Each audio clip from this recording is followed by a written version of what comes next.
خوشی بھی اللہ کی ایک نعمت ہے جو اللہ اپنے بندوں کو عطا فرما کیا کرتا ہے، اور اللہ کریم کی ایک سنت یہ ہے کہ جب خوشی کے اندر اپنے مولا کو ناراض نہ کیا جائے تو اللہ اس خوشی میں اور ترقی نصیب فرماتا ہے، اس خوشی کو اور پائیدار بناتا ہے، اس خوشی میں برکتوں کا نزول ہو جایا کرتا ہے۔ لئن شکرتم لازیدنکم، تم شکر کرنا سیکھ لو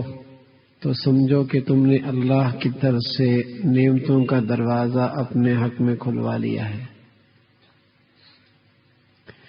کوئی یہ چاہے کہ میری نعمتیں اور بڑھ جائیں اور جو ہیں وہ محفوظ ہو جائیں تو اپنی زندگی کو شکر کا عادی بنا دے۔ اللہ کریم جو نعمتوں سے نوازنے والا ہے وہ خود اعلان کر رہا ہے کہ شکر کرو گے ہم اور بڑھا کر دیں گے، جو ہیں وہ بھی محفوظ کر دیں گے۔ وَلَئِن كَفَرْتُمْ، اور اگر نہ شکری کی تو بس اوقات وہ نعمتیں ہی لے لیں گے، اور یا پھر نعمتیں نہ بھی لیں اس کی شکل رہ جائے گی اور اس نعمت کی روح اور اس نعمت کی حقیقت سے محروم کر دیں گے۔ پہلے مال ایک نعمت تھی، جب تک وہ تھا نعمت کی صورت میں تو مالدار تھا، جب اس نعمت کے اندر ناقدری شروع کر دی تو اب بیچارہ مال تو ہے لیکن یہ بیچارہ مال کا چوکیدار بن کے رہ گیا، اب مالدار نہیں رہا۔ مال کی شکل تو رہ گئی لیکن اللہ نے اس مال کی روح نکال دی، بجائے اس کے کہ اس سے مال سے سکون ملتا، راحت ملتی، امن ملتا، محبتیں آتی، پیار آتا، الفت بڑھتی، خاندان جڑتے، بھائیوں کے رشتے پائیدار ہوتے،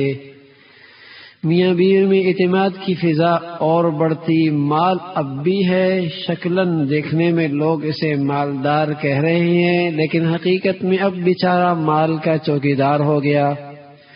جتنا بڑھتا چلا گیا اتنا خوف بڑھتا چلا گیا، جتنا بڑھتا چلا گیا اتنی بے چینی بڑھتی چلی گئی، جتنا بڑھتا چلا گیا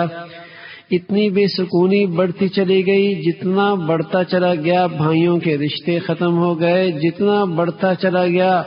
گھروں کے حالات اجڑتے چلے گئے، جتنے بڑھتے چلے گئے بیٹا باپ سے دور ہو گیا، جتنا بڑھتا چلا گیا باپ کے دل کے اندر بیٹی کی شفقت ختم ہوتی چلی گئی۔ ارے مال تو اب بھی ہے لیکن مولا نے اس مال کی برکت سے محروم کر دی۔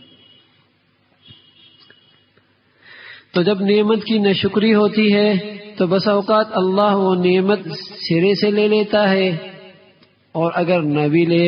تو دیکھنے میں وہ نعمت ہے لیکن حقیقت میں بیچارہ یہ نعمت کا چوکیدار بن کے رہتا،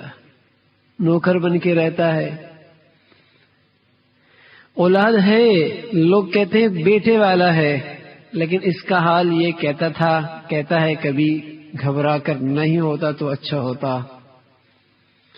ارے لوگ تو بڑے دیکھ رہے ہیں بیٹا جوان ہے، لوگ تو کہہ رہے ہیں بیٹی جو سے بڑی ہو گئی ماں کا سہارا بن چکی ہے، لیکن اس ماں سے پوچھو جب اسے دیکھتی ہے تو اندر چھریاں چل رہی ہوتی ہیں۔ اس باپ کو دیکھو جب بیٹے کو دیکھتا ہے تو اس کی گھبراہٹ اور بڑھ جاتی ہے اولاد، لیکن اللہ نے اس کے اندر سے روح نکال دی۔ اب یہ بجائے اولاد آنکھوں کی ٹھنڈک بنے گی مصیبت بنی ہوئی ہے، اس لیے کہ اللہ نے یہ نعمت دی تھی، لیکن جب موقع تربیت کا آیا تو باپ بھی بھول گیا، اماں بھی بھول گئی، باپ نے بھی یہ خیال نہیں کیا کہ اس بیٹے کو کس کا بنانا ہے، نہ ماں نے یہ فکر کی کہ اس بیٹی کی تربیت کس نہج پہ کرنی ہے۔ جب خود ہی اس نعمت کی ناقدری کی تو آج آنکھوں کے سامنے اس کا تماشا دیکھا جا رہا کہ بیٹا باپ کے سامنے سینہ تال کے کھڑا ہے اور بیٹی ماں کے سامنے جواب دے رہی ہے۔ جو نعمت دے اس نعمت میں اس بات کا لحاظ ہو کہ اس میں اللہ ناراض نہ ہو۔ اس میں اللہ ناراض نہ ہو، بلکہ اس نعمت کے بعد اللہ سے تعلق بڑھ جانا چاہیے۔